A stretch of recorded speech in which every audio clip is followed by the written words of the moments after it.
All right, everybody, welcome back to Rebel Trading Group Podcast, Episode 10. This is a milestone for us. We made it. We did it. Woo woo! 10, baby. Yeah, today's date is April 14th, 2018. We're doing this on a Saturday. We were very busy yesterday. I got off work late. Didn't have time to cast. You had some kind of party to go to with your family. I went to a party. Hey. Party. Happy birthday, Lori. Happy birthday, Lori. If you're listening. We got an exciting cast today. I'm pretty excited for this one. Yeah, we do. It's different. It's much easier. Let's take a break from all the confusing stuff, and it's just kind of a discussion. Yeah, I feel like it's a very subjective topic, but why don't you go ahead and bring us in with the numbers for the week, for the day and the week, if you could. I got some exciting news on Bitcoin. Yeah, I'm going to come out swinging with Bitcoin, to be honest. That's actually where I wanted to start, Nathan, because she came out firing. She's up 15% of the week and for the week, and at the current recording time on Saturday afternoon here, she's sitting around $8,000 and $8,028. So she spiked up about a G-bar just since our last podcast. So that's exciting if you were buying down on the dips. Yeah, if you got the nards to invest in Bitcoin, I would have bought it, a lot of it, at 7,000. But I don't have those kind of nards, but that's where I wanted it. Somebody was telling me, I'm not going to name drop any names, but that their investments are doing well, and I asked them what their investments were, and they said the main three cryptocurrencies, and I said that's impossible. I don't understand that at all. You would have to be averaging down until like this past week until it spiked up. Mm-hmm. Even then, I don't get, it's not possible. I don't know. Yeah, you're not, because let's be real, even if you had $20,000 in that, you only made $3,000. That's not tons of money. If you average down a single Bitcoin each time it dipped, you probably I don't think you would have made money. Look at some graphs. So. We'll come back to that, but to keep it rolling here, the Dow fucking Jones up 326 points for the week, not percent. Oh my God. S&P up a little measly 39 points, and the Nasdaq up 134. Nasdaq up about 2% for the week. Technology started to come back, and that started to bring our averages up. It could have been a little bit higher, but some of the banks sold off after earnings. So they all beat earnings, but we had a little bit of a sell-off. I think it's just still market news and stuff that's just still unsettling, especially in Washington.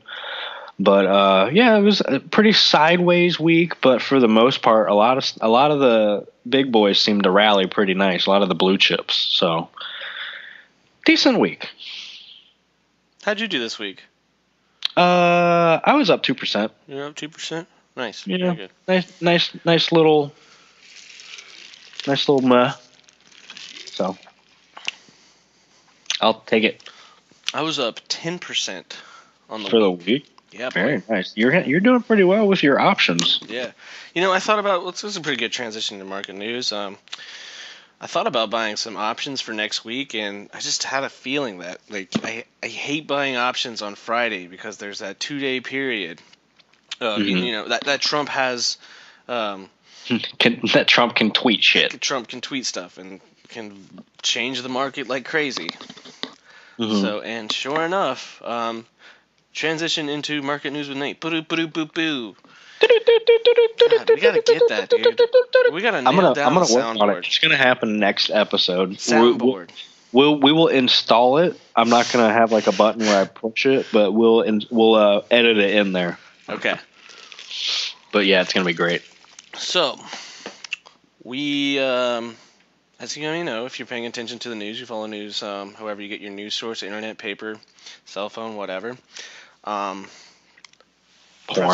President Assad had another chemical attack on his people. They're going through a Syrian civil war right now, and he released a gas attack, a chemical attack on Syrian civilians.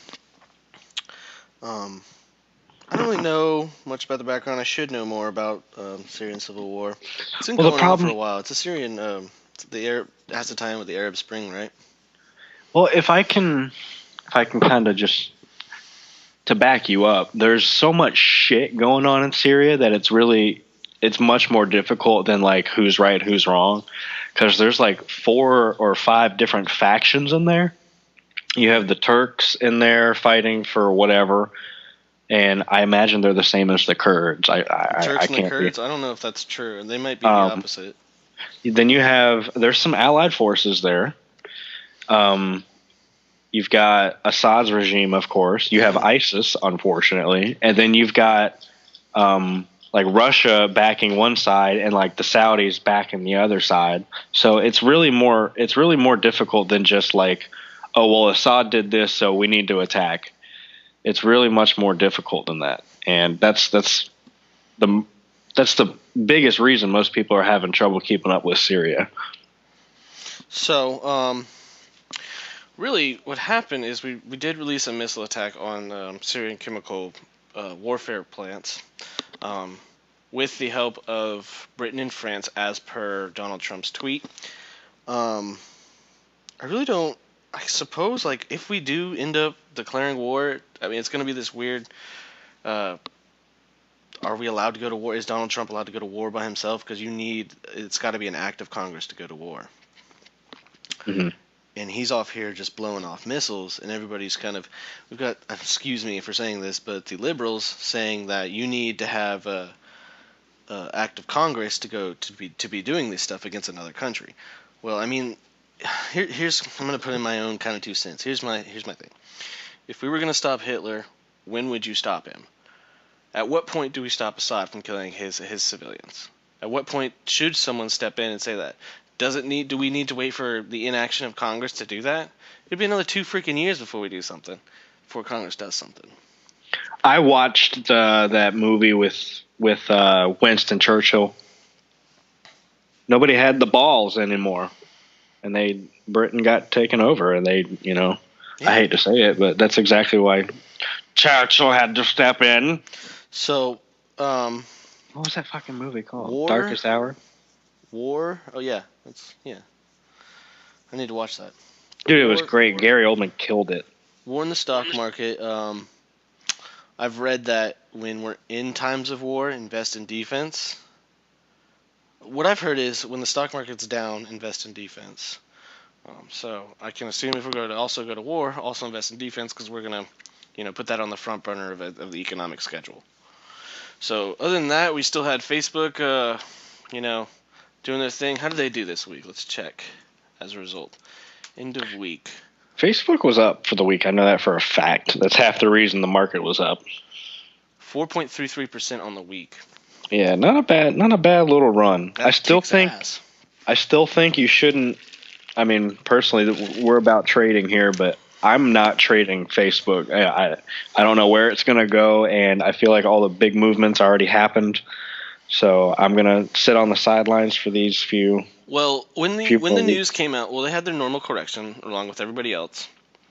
When the news came out about the Cambridge Analytica, Facebook selling your data, everybody knew it though. Everybody knew it was happening. Oh, I searched what do you call it? Toilet plungers on Amazon, and now I'm getting ads on Facebook. Of course, everybody knew that shit. Everybody knew that shit was happening. The whole goal was to get your data. And the end of the game, the end point I'm trying to get at is, are you going to stop using Facebook? The answer is no. No way. How many people deleted their accounts after what happened? He was saying, I think I heard some of the congressmen asking questions. Did you see significant usage stopping? He was like, maybe a little bit, but nothing significant. So it all depends. Yeah, it all depends on what Congress does afterwards. Mm-hmm. So the news is hit that you're stealing your data. The stock market's down. And now Mark Zuckerberg's kicking ass in Congress. Now the Facebook's doing well. There's also the technical standpoints of Facebook. I mean, buy low, sell high. It's definitely at a low point since its highs in January. So that's true. Very true. The whole market. I can't bring myself to do it, man. I don't know if I'd buy Facebook in general, but that. I don't like it as a business model. I just don't care for it. People are going to get sick of it. I feel like it could always just die out. Look at MySpace, dude. America Online, Blockbuster. These things die out. Other things come in. Yeah. That's a pretty good segue into our talking points today. Dun, dun, dun, dun, dun, dun, dun. Generation investing, or in our case, our podcast will be about investing in millennials. Investing in millennials. And Nathan, why do we want to invest in millennials? We hate millennials. They're the future. Did you know that they have more buying power than all the other generations combined right now? What do you think they're spending it on? Fast food. You guys are getting what we're fishing at, right? iPhones, iMacs, iPads. They're renting apartments. Mm-hmm. They're not getting mortgages. Mm-hmm. They're traveling a lot more. Mm-hmm. Listen to those keywords, people. Before we kind of ramble, that's just kind of going to touch on everything. I do want to make that point that we as millennials, I hate to say it, I'm a millennial. It doesn't matter. You're either Generation X, you're a baby boomer. It's a freaking age group. X millennial. Yeah, now they're saying the Zs are coming out. We'll talk about that at the end. They're coming out with the new Z models. So, yeah, but you really have to understand the millennial. Think about your parents and the way they spend their money and what they spend their money on versus what you and your friends spend your money on. You know, there's quite a big difference. Our parents and our grandparents, they like to purchase like RVs and lake houses and nice lawn stuff. And now millennials, they're spending more money on their lattes every single morning, and they're not buying houses, and instead they're renting condominiums. And we see that like with our friends, and I've seen that from people that I went to high school with, and then when I was in college, I kind of noticed how, like, as a society, our generation is kind of molding the U.S. economy, and certain businesses are springing up because of that. Like, there's so many more like wacky gastropubs that are coming out because that's catering to the millennial, and they know that the craft food and craft beer sector of the market yields billions of dollars because of this one generation and their general mindset. Where did you hear that they had the most money to spend? Is that just like the spending, the observation of spending? Well, yeah.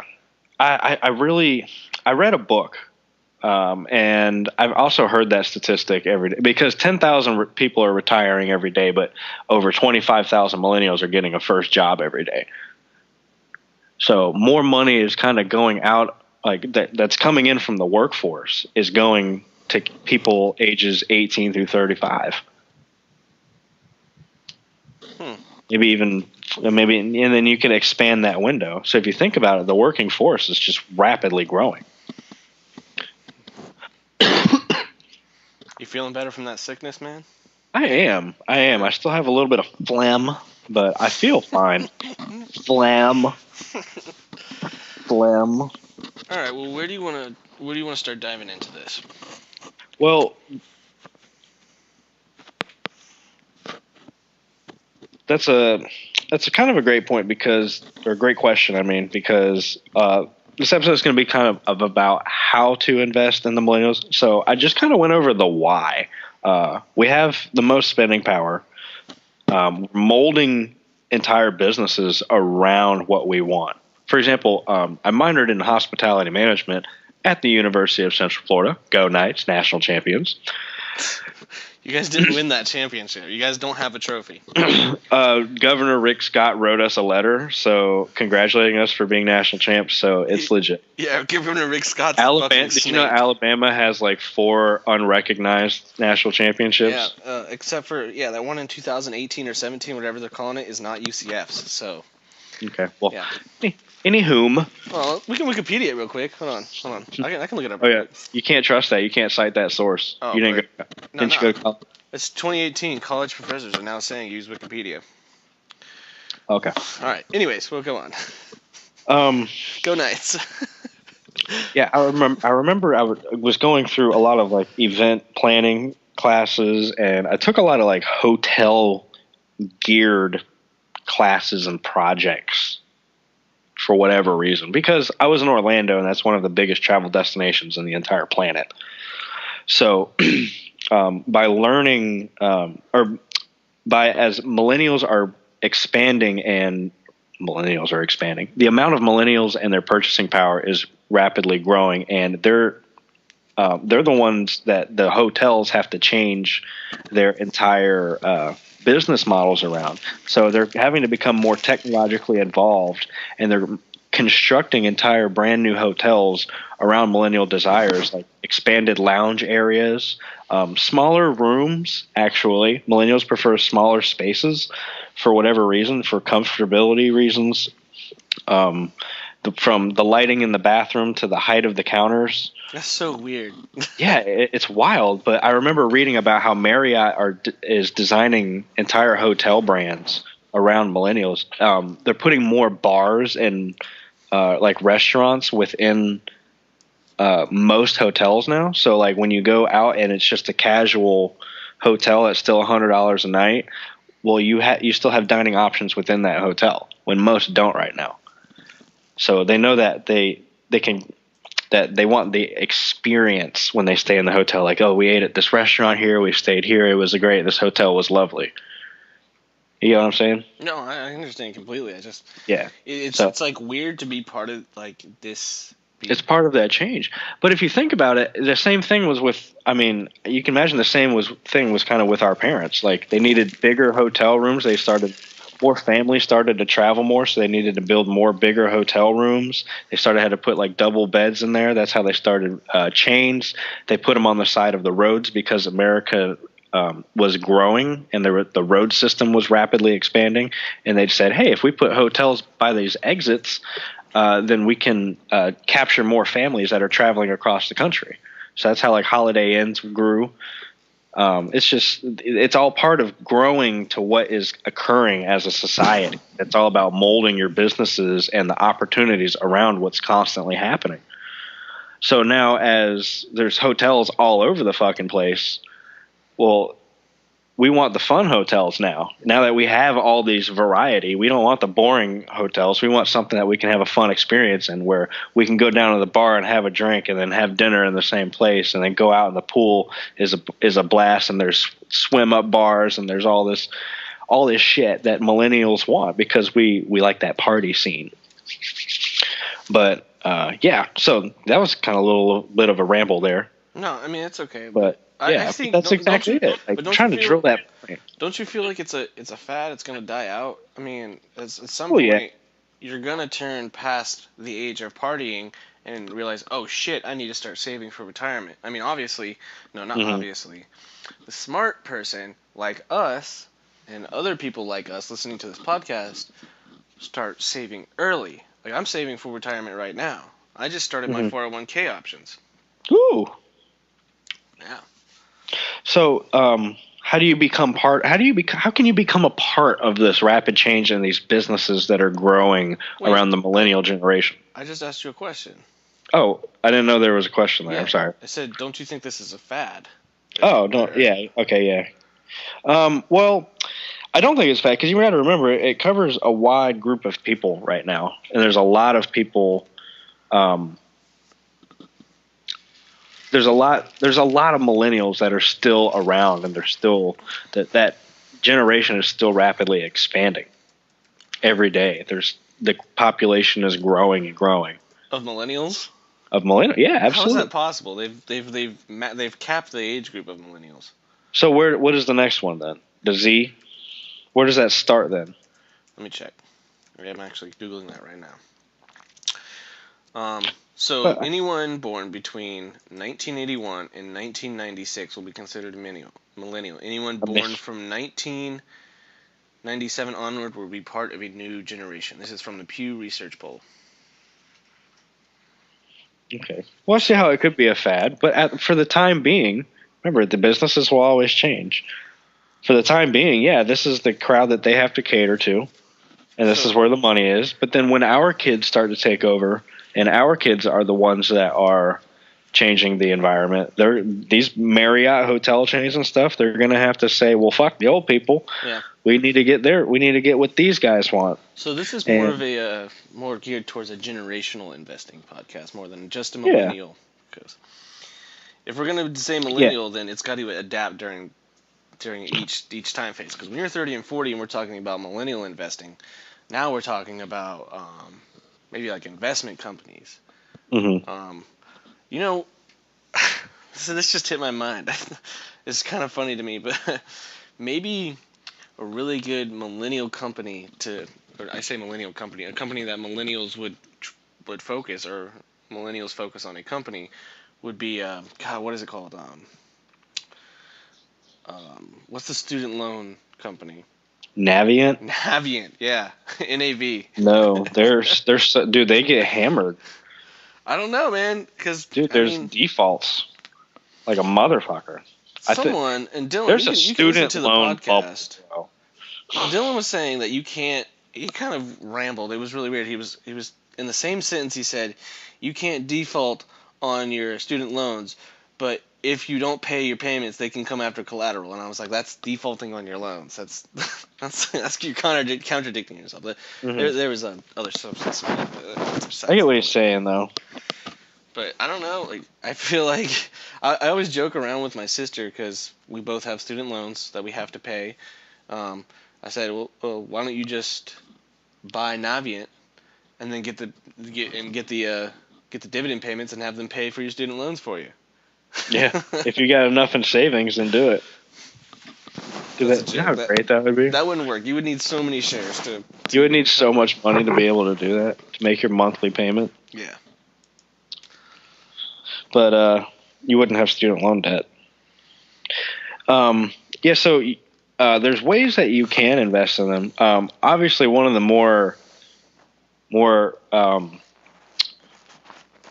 what's the word I'm looking for? More obvious answers are going to be instantly your technology stocks, your Facebook, Amazon for sure, Google. Your FANG, your Netflix.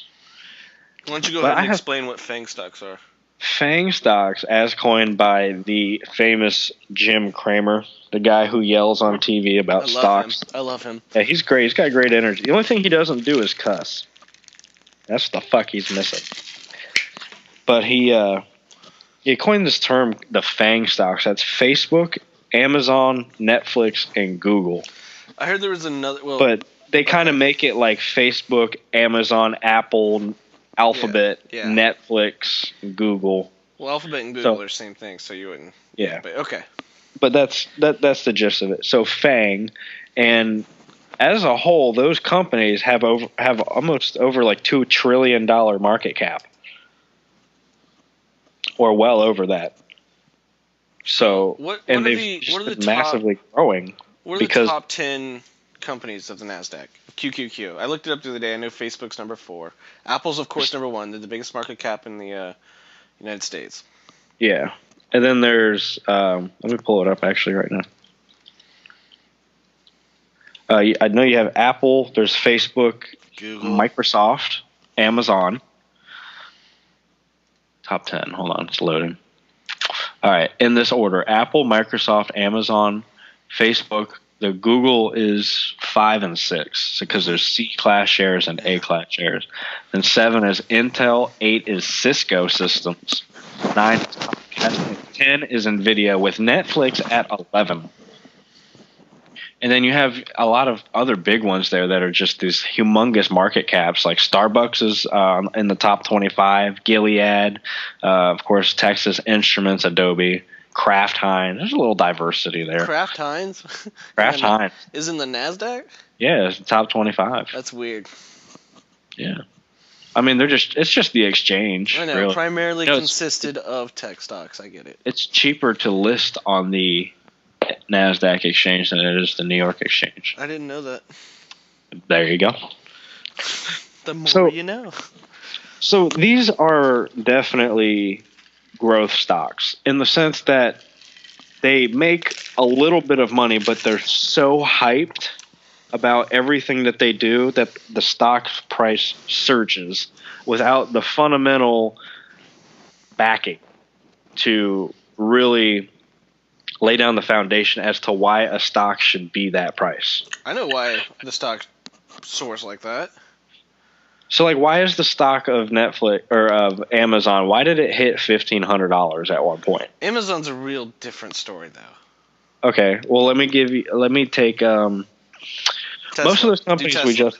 Tesla. Okay, why does Tesla? Tesla has no earnings, has made money 1 or 2 quarters in its entire publicly traded history, and they continue to take on massive amount of debts that they cannot handle, so they borrow more money to pay off their previous debts. And they're on top of that, they've had their Tesla models production has slowed almost to the point of halted, and there's just been a factory recall of thousands of parts. So first off, Elon Musk. Why is the stock price at $350 at one point? First off, Elon Musk, get your ass to Mars.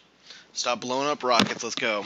Let's go. Let's hop on. Let's get on the taxi to Mars. I want to be there in 3 months. Let's go. Well, I think, and you'll see this often with like a lot of millennial stocks, kind of like Netflix as well. But Netflix, of course, is a different story than Tesla. I feel like there's a lot of hype and FOMO, which is fear of missing out, the acronym, going on. And you'll see it with Bitcoin too. We saw it with Bitcoin. Tons of people had this fear of missing out, so they need to get in now, which all these buys push up the price of the stock, which increases the price. There's no reason for it. It's all a bunch of hype. Yeah. And people saw these electric cars, and Elon Musk has got all these fancy advertisers. I think his marketing team is Elon Musk's best position on Tesla. If you can have the best marketing team, you can have a great company like Tesla, and their stock will do great. I love them as a business. I love their idea. I love the future behind it. I love it. I love it. I love it. But they're proof that it can't happen. At this point, we are just not quite there. There's problems with it. We're so close, but we're so far. So just give it time. I love Tesla as a business. I want one of their cars. I want that SUV. I saw a Tesla today. It was in front of me after I went to Taco Bell. They're beautiful cars. Ticker symbol yum. I love the. I gotta put that in the stocks mentioned now. Yum. Or Tesla. Yum. Both. Yeah, we gotta talk about Tesla too. Yeah. But the point is even though it's a great business, it's not a good stock. Yeah, and that's one of the things you gotta just be like wary of these hype stocks. And we'll get into our fundamentals episode. Our fundamentals episodes is gonna be like 2 or 3 episodes. It's gonna be at least 2 episodes. We might have to do like a week of it. We'll figure it out. Yeah, it's gonna be dense. Like 5-hour thing. We might have to restructure our YouTube sharing page. If like the first video, if you come to our YouTube page, is gonna have to be that fundamentals episode. But we have to plan it out. So yeah, it's a lot. Stay tuned. But there's the other stocks within that FANG. Okay, so Google, what is the EPS on Google? I'm gonna while I pull that up. She skyrocketed to about $1,250, $1,300 at one point, and of course she's pulled back from those highs. But it's all behind hype because she just doesn't make that much money. It's all about she makes money, if I'm not mistaken. Oh God, I'm on Morningstar and I'm on the new. God, I hate it. I don't even know where to find it. It's got to be around here somewhere, right? Oh, here it is. Wait, no, that's not it. Give me the EPS. I can't find it. I can't find it. Oh my God. God, I hate this. Morningstar, so short. Is it diluted earnings per share? Is that what this is? Yeah. Okay, so 2017 they had $18. Okay, so what's the EPS on that? Or what's the PE on that? Oh God, that's like really high. Yeah, it's like over 1,000, isn't it? Yeah.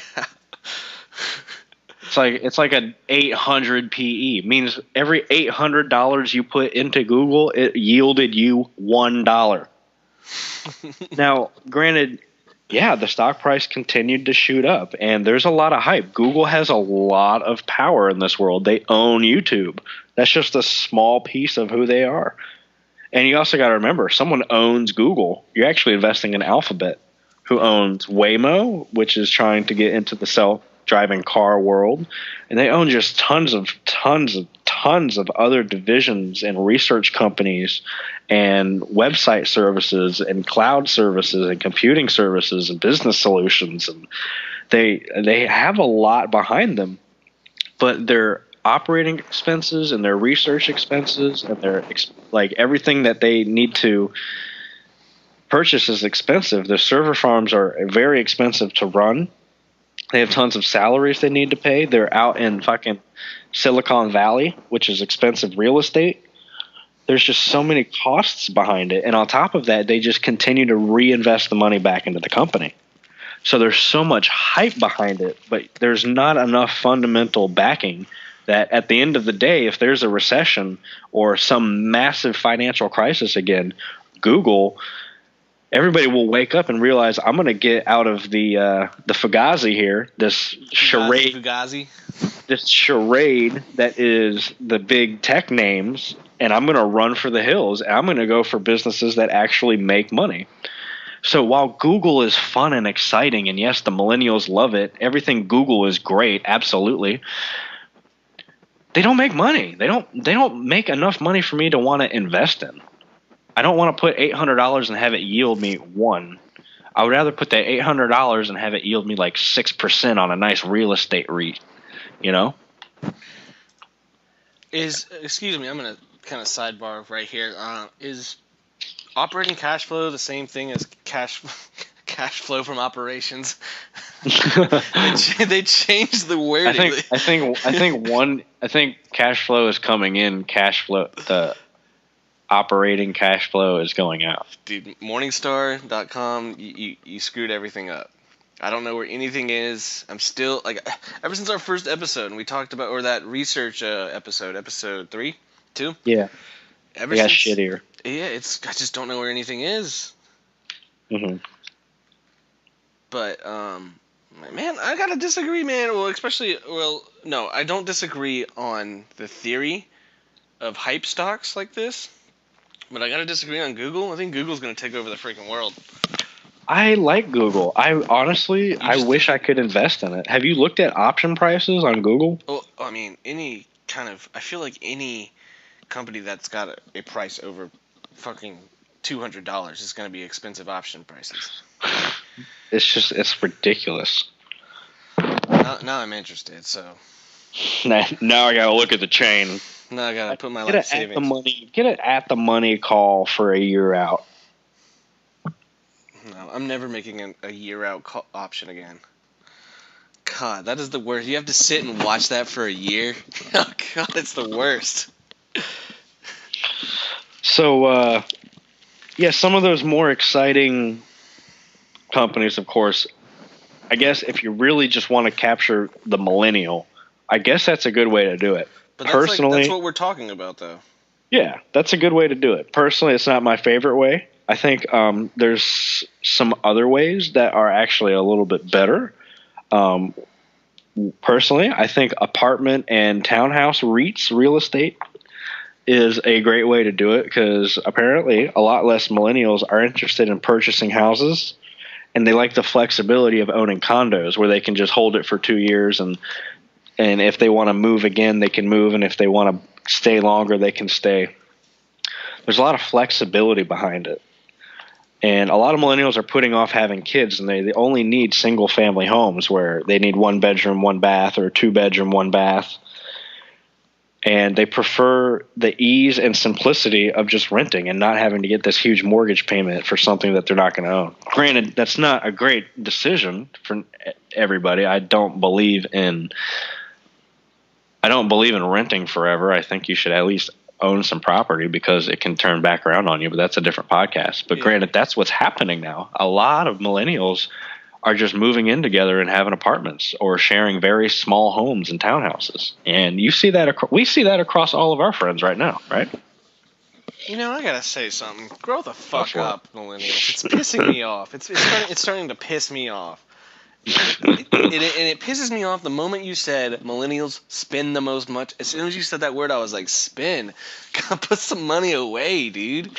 It is the problem. Now millennials have. Well, if I can be real, millennials were bred to be consumers. We were raised by fun, flashy television, and we were raised on hip hop and rap and shit that glorified being rich. That's not. Well, no. But think about it. It glorified being rich and having money and enjoying. Like every rap hip hop song talks about how much money they make and how many women they sleep with and all this shit. So at the end of the day, it just seems like it's the normal thing to do to go out and spend money on food here and then go out and drink money here. It kind of was engraved in a lot of millennials' head. And that's a conditioning. I felt like that was a form of government conditioning, breeding people to be the consumer. If you look at any fucking commercial on television, it tells you, buy this. This will make your life so much better. You need one of this. Come on down and buy a Ford pickup truck today down at Beaver, blah, blah, blah, blah.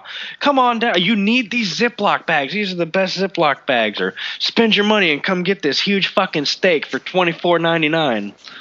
And it waves it in your face, and you're like, oh, yeah, I want that. That's that. Oh, man, they know exactly what I want. And now there's all this marketing and shit that's targeted directly at you on your Facebook page, your fucking Twitter, Snapchat, Instagram, all that shit.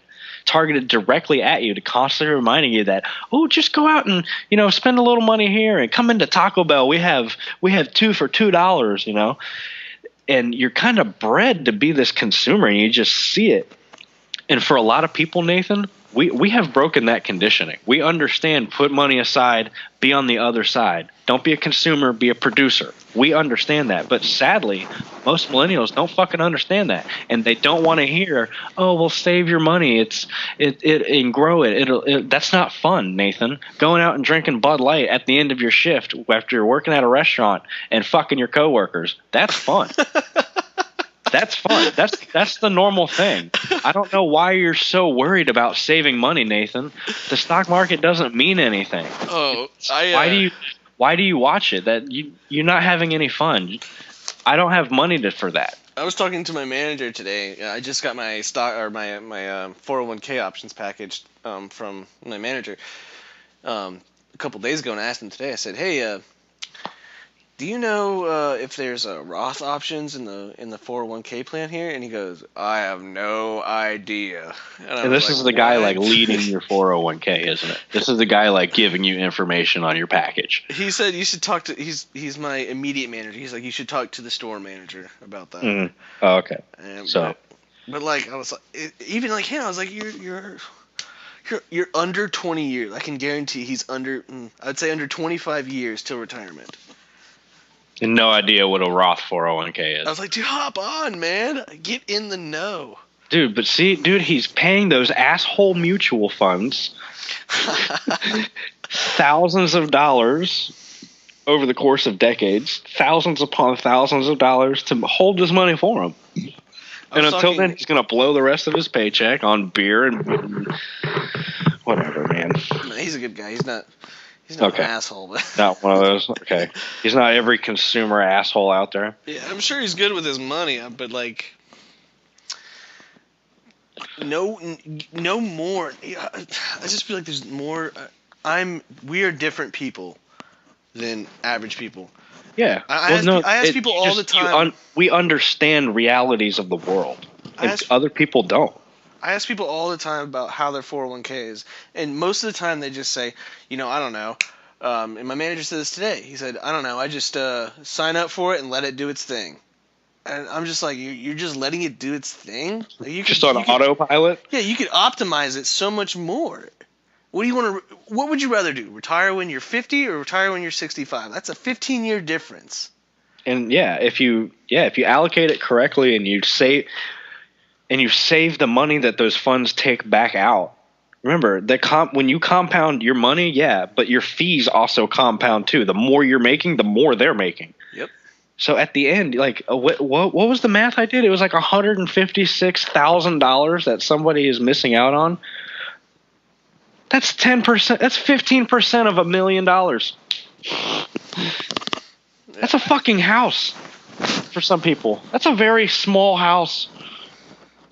But okay, so But regardless, we're digressing a bit. We are digressing, but the idea here is be on the other side of that millennial consumerism. Exactly. We can take advantage of it. Yeah, was what you're saying is it doesn't matter. We're gonna keep spending. Each generation around our age group now is just gonna keep spending. Absolutely, and they have to. They have to keep the system going. Yeah. And they're going to. So there's other ways. Now there's things that you can watch out for. Okay, so for example, Coca-Cola, personally, always going to be there. Never will go away. But right now they're going through a rough patch because millennials tend to eat healthier. And there's a lot of them, believe it or not, are avoiding sugary soft drinks and shit. And so they say that's hurting Coca-Cola. I tell you what, though, I part-time work at Chick-fil-A. You know how much fucking Coca-Cola we sell every single hour? It blow your mind. I just want to punch whatever average millennial in the face right now. It kind of just pisses me off that I have to be in this goddamn age group. Mm-hmm. I'm telling you though, like people here who are listening to this and actually care and want to profit, like you and me, the only two listeners. Yeah, they understand. They're the ones that understand the realities of the world. And the other millennials, they don't, and it's a form of conditioning. But do you see what I mean? Like about being bred as a consumer, we are born to be consumers. I don't know. Okay, there's always going to be consumers, though. But yeah. I just feel like maybe a better way to say that is we tend to consume more as an age group. Yeah, we definitely don't save as much of our paychecks. What's the statistic that Peasley put out? It was like less than 30% of people have $1,000 in some sort of savings. Oh, that makes me sick. Yeah. Think about it. It was some ridiculous number. I want to say that's almost exactly what it was. How hard can that be? Less than 30% of all Americans have $1,000 or more. I feel like I'm demeaning people who don't right now listening, who don't have that much saved up right now. But okay, if I can be real with you. Now, what if? Okay, so does it almost seem as if the system is designed that way? Because we are not born to study the financial markets in elementary school and how to develop 401k options and business plans and how to leverage your stuff when you're in high school. You know, the things that you should be, you know, how to grow and save your money and invest in the U.S. economy and put your money to work and retire early. No, they don't teach you that. They teach you how to be a worker and how to spend your money.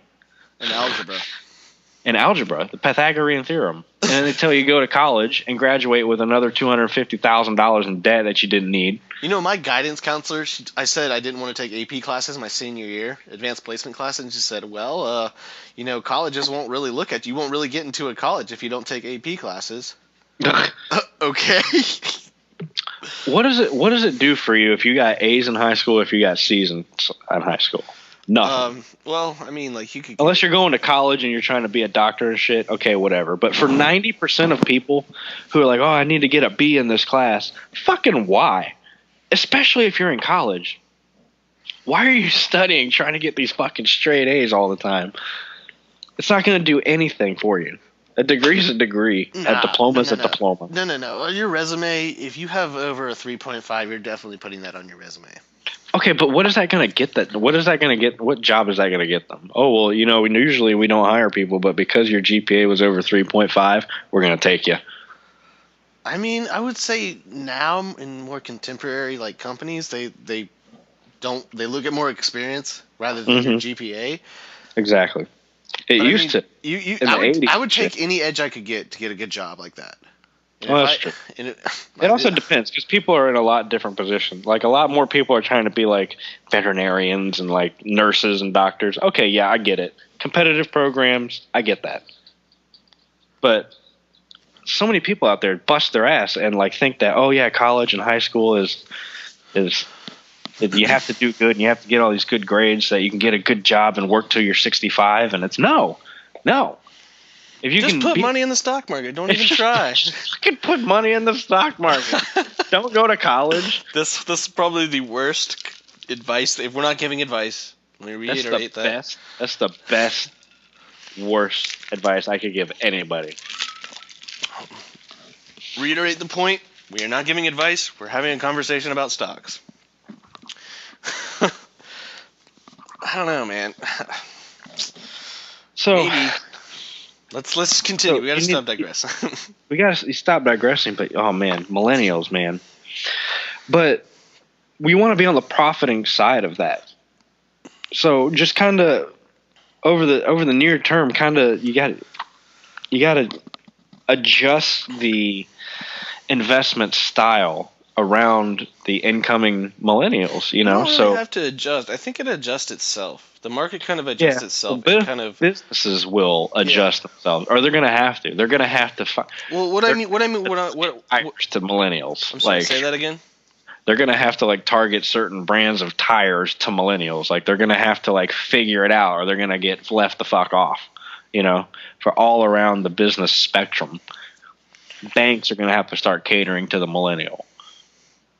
It's a better banking experience for the 24-year-old who uses an ATM every 30 seconds.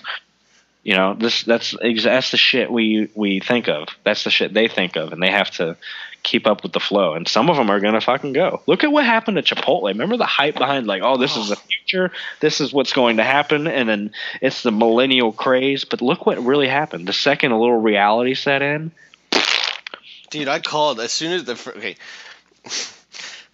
I'll be honest. The first company that I ever wanted to short was Chipotle, and I called that motherfucker, and I said, Chipotle. Okay, honestly, and I'm gonna be honest with you right now. I looked up top 5 companies to short, and it suggested Chipotle, and the reasons were, it's not making money, it's all hyped up, it's in debt, and it got the McDonald's treatment. It wasn't McDonald's. McDonald's owned the company. Yeah, they had controlling interest at the beginning. They don't anymore. They dumped their money when they made a shitload of it. But, yeah. They dumped their shares because there was so much hype, and they said, oh, no. They got the McDonald's treatment, and with the McDonald's treatment, this is I don't know if it's someone else's term, but I'm coining it right now. The McDonald's treatment is exactly what you see today, going one block saying McDonald's, and then 10 more blocks you see another goddamn McDonald's. They're freaking everywhere. They blew up. Chipotle blew the fuck up. Blew up. But, I mean, honestly, man, Chipotle it's not, excuse me, I know you like it. It's not great. It's not great. I mean, I've eaten it so much. I think it's good. I believe in their mission. It's just like Tesla. I love them as a business, as a customer. I love them. I love what they have to offer. But as a stock or a business, I don't want any part of it. Yeah. So I kind of want to digress into McDonald's a little bit. I think that's a great millennial play. Believe it or not. I think McDonald's. I think I've said this theory before. During a recession, during times of hard economic times, buy McDonald's. People are buy Walmart. People are pinching the penny, buying the dollar menu. They're not going out to Darden restaurants. They're not going out to. They're not going to Longhorn. Yeah, they're not going out to these steaks. Yeah, they're not. They're going to expensive restaurants. They're pinching the penny, buying the value menu, buying the Bobo Walmart brands, and they don't care. Yeah. During the 2008 recession, what company did well? McDonald's did well. Coca-Cola did well. Flourished. Yeah, a lot of packaged goods, stuff like that. I like McDonald's as a millennial play though. So these more high traffic, higher frequency, higher volume McDonald's some of them are really nice. Have you seen any of those? Yeah. They have the brand new LEDs and everything's so clean. You can tell they just redid everything, all the furniture. The one by my house in Jacksonville, or my parents' house in Jacksonville, they've redone everything. They've done this whole grayscale outside thing, make it look nice and contemporary and all this stuff. Yeah, and they have double drive-throughs that are actually and a lot of them are a lot more efficient. I feel. Have you seen the menus though? If you notice, there's a lot of handcrafted signature items now, and they've made a lot of. So they've increased their value menu, and they did like the 2, 3, 4 thing, or the 3, 4, 5 thing that they have going. But if you see, there's a lot of stuff that is like 100% real beef, and they're doing like these hand signature crafted, like they had like an avocado bacon ranch like signature chicken sandwich, and then they had like all these crazy different things. Have you seen those like signature sandwiches? Yeah, it's in the middle of the menu. Yeah, I guarantee you that was for the millennial. They're tired of the same old. Give me a double cheeseburger and a thing. The millennial, have you noticed that they crave burgers? And like, how many times would you love to just go out and get a good fucking burger? I love McDonald's burgers. Dude, honestly, I love burgers in general, but I love McDonald's. Like a nice, fresh, hot McDonald's burger is delicious. Yeah. But of course, it's always had that stigma of just being shit food and shit quality, and it's just everything's just shit, and the service is shit, and everything's just shit. The place is disgusting. It's just had this nasty stigma. But they realized, like, hey, if we revamp and we get cleaner and we get a little more hip and a little nicer, we get nice new technology, bright screens, a welcoming atmosphere, we can capture that millennial back. And those higher frequency places, they do great. They operate staffs of like 20 different people, and the volume is just incredible. And I think that's like what McDonald's was all about. And by bringing in like new items and revamping their business, they're one of those people that are catering to the millennial. And a lot of those burger places are doing the same. Red Robin is big into capturing the millennials, and they have like a bar. They have the bottomless fries. They're growing like a crazy. They have those M Shacks, those Shake Shacks. There's just burger joints hopping up all over the place. And I think in order to really capture that burger craze, McDonald's said, hey, we got to revamp. I actually read an article that they just started rolling out 100% fresh, never frozen beef in over like 30% of their stores. And they're slowly rolling it out to every store. They'll no longer serve frozen patties. I'm okay with the patties. I'm okay with it, as long as you don't fuck with the taste. Now, granted, they probably had to like master that. They had to get that exact taste, that exact recipe. They could not change the way that tastes, or they would completely ruin the McDonald's legacy.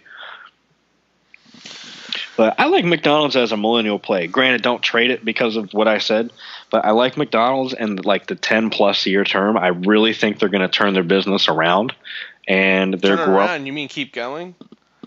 Well, I mean, like turn around, like keep going, of course, but like the nasty stigma of like being shitty old McDonald's with crazy Ronald McDonald, I think that's going to go away. It's going to start to turn into like a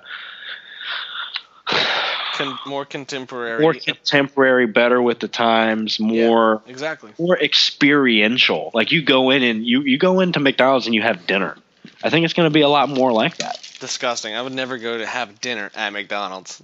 But if they turned it around, it's the stigma. That's the only reason. But granted, you would go to McDonald's and get dinner there. I would go get dinner there, but I would not have dinner there. But if the stigma wasn't there and it was actually clean, they didn't have those nasty sticky booths and high chairs and kids in the ball pit and shit. And are you saying McDonald's turns into like a Chick-fil-A? Because I would have dinner at Chick-fil-A. What if they could do that? Some of them are doing that, man. Yeah. I've seen college kids hanging out at McDonald's doing homework and shit. Weird. You guys are weird. It is weird. You people are weird. But like I said, these are the high volume, like nicer ones, and I'm sure they're going to turn around. Like the one over here by my house, still a shithole. But yeah, I like McDonald's for a long-term play. If you're asking me. So let's kind of dwindle down here. So playing generations, how? Let's stick with millennials. Let's stick with the theme here. How do we play millennials? We can't just say, oh, these are the companies millennials like. This is what they like. We can make inferences. We can do some research, but there's got to be some way for the average investor to go kind of into it. How would you go about it? Like just firing into invest, and like if I wanted to say, you know what, I'm going to invest the next 10 years of this $1,000 in the millennials. How would I do it? Yes, sir. I would do ticker symbol MILN. That is an ETF that holds stocks that are geared to millennials. Most of them we have already mentioned. If you give me just a quick second. I have it up. Oh, you have it. Okay. It's called a thematic ETF, and I like that. Thematic ETF. So, yeah, I pulled it up too, but go ahead and read off like about the top 10 there just to give us an idea of what's there. Let me ask you, just go ahead and who do you think the number one is? Well, I mean, I'm looking at it now. Wait, hold on. It's not the answer I would have expected. It's Netflix, but is the no, it can't be. It can't be market cap weighted because Apple would be up top. Yeah, it's not market cap. I don't know how it's weighted here. Okay, so the top. I'm just gonna go off the top 10, and these start clicking, and you'll start saying, "Oh, I see." Mm-hmm. You'll see that the theme. Yeah, we say Netflix is number one. It's the highest weight at 4.3%. Amazon is next. Nike, VF Corp. I don't know who that is. Costco, Intuit. They do investment stuff, right? Who? Intuit? Yeah. TurboTax is Intuit. Yeah, that's what it is. Yeah. Twitter, PayPal, Apple, and then I'm gonna kind of go down the list a bit. Facebook, Google, Walt Disney, one of the banes of the stock market, Snap Incorporated, Lululemon. All these things, and you're kind of like seeing like a thematic. It's called thematic ETF. You're trying to kind of see a theme here. If you're a millennial, you'd be like, "Oh, I see my generation buying a bunch of these companies." Mm-hmm. Well, not buying the companies, but spending their money there. Yeah, exactly. Yeah. Yeah, so that's basically how I would do it. Personally, though, that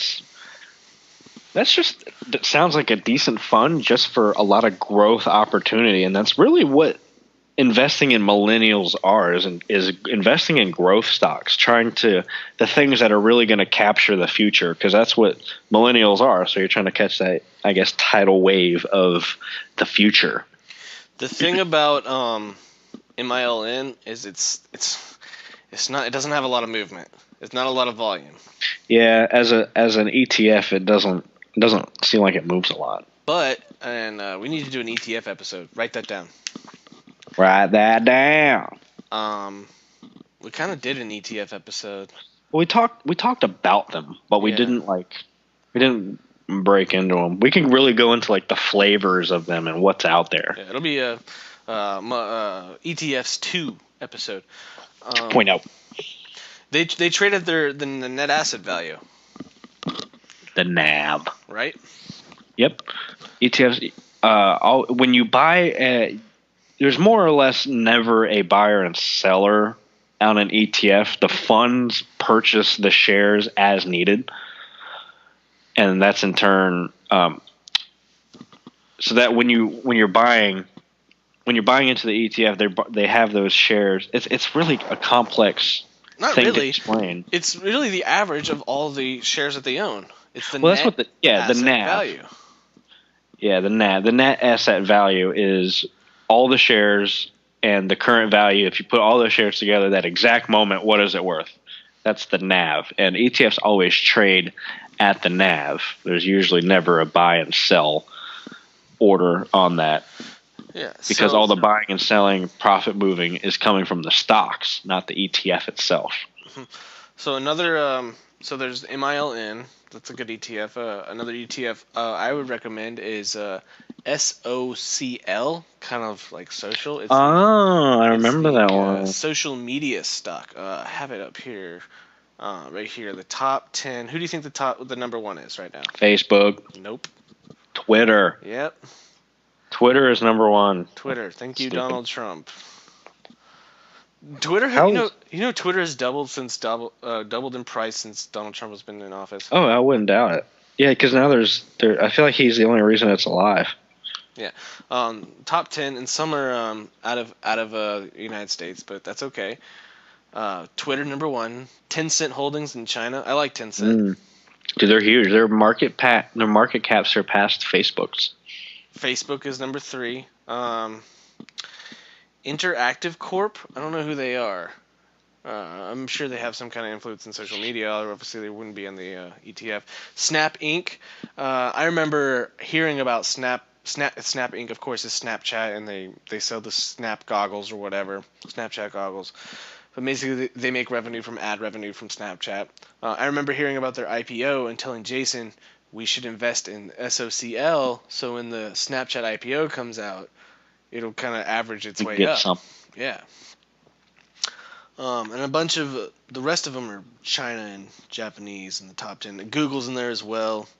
Let's see any others. Zanga. I guess that could be social media. Groupon, Pandora Music in there as well.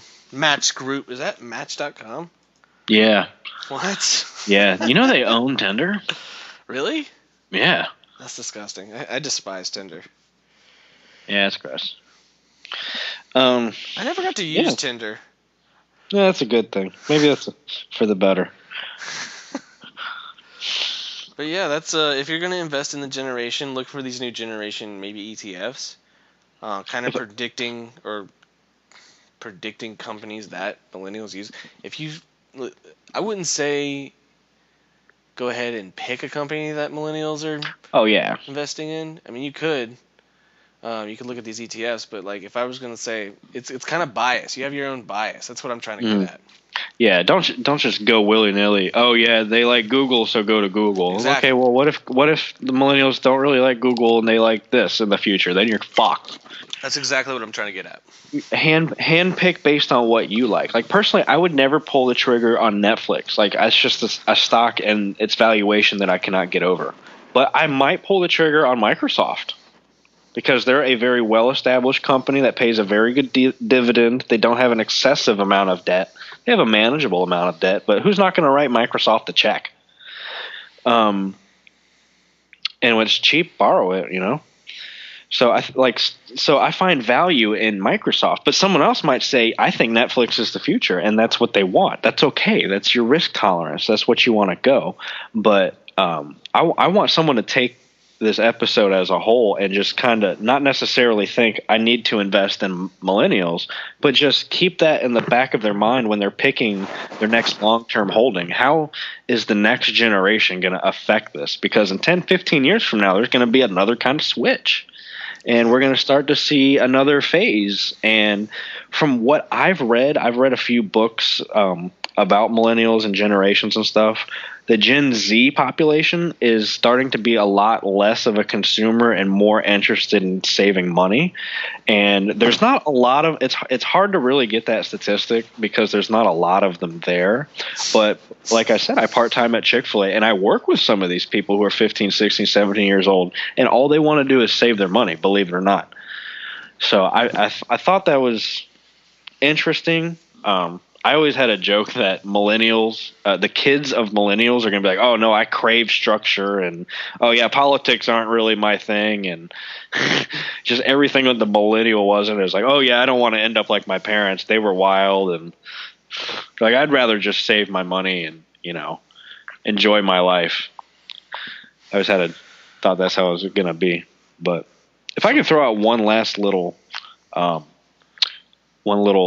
because I said there was like the hamburger craze among the millennials. Yeah. I think another big opportunity is pet health care. Because no.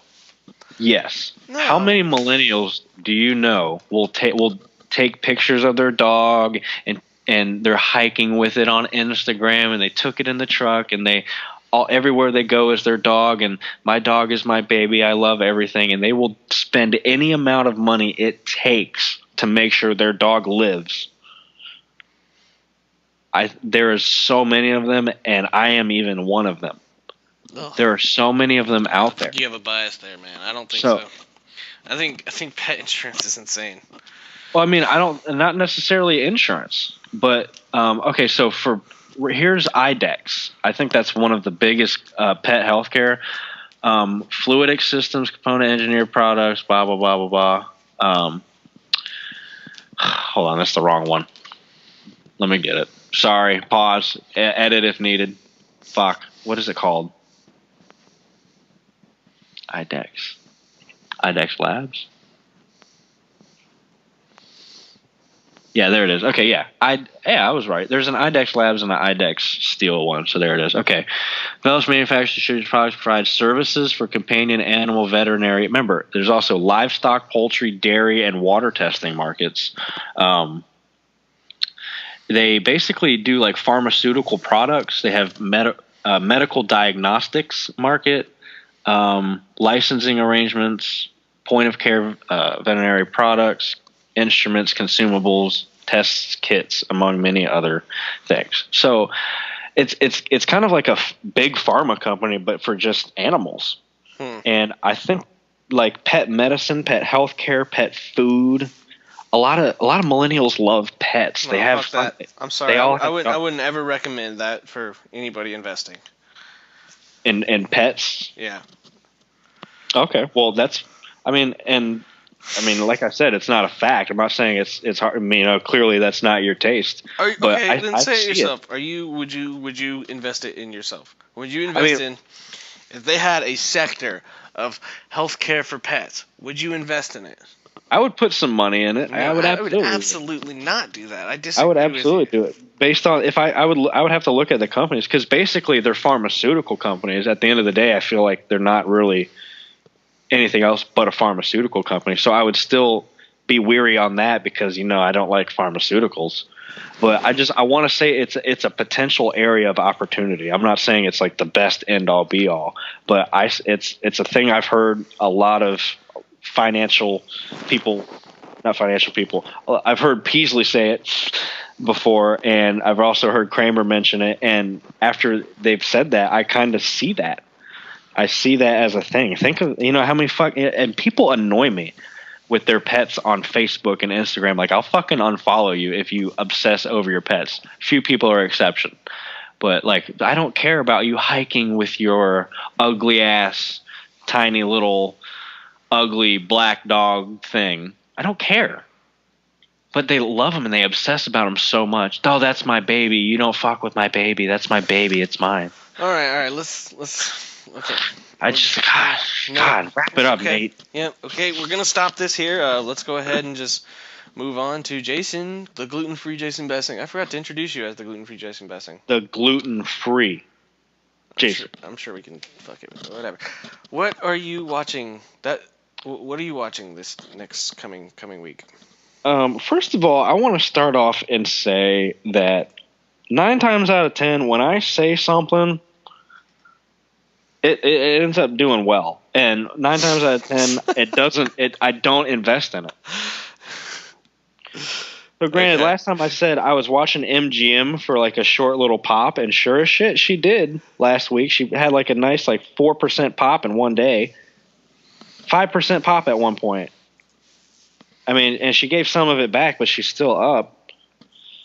But just if you go back and listen and you actually care to look, it's kind of.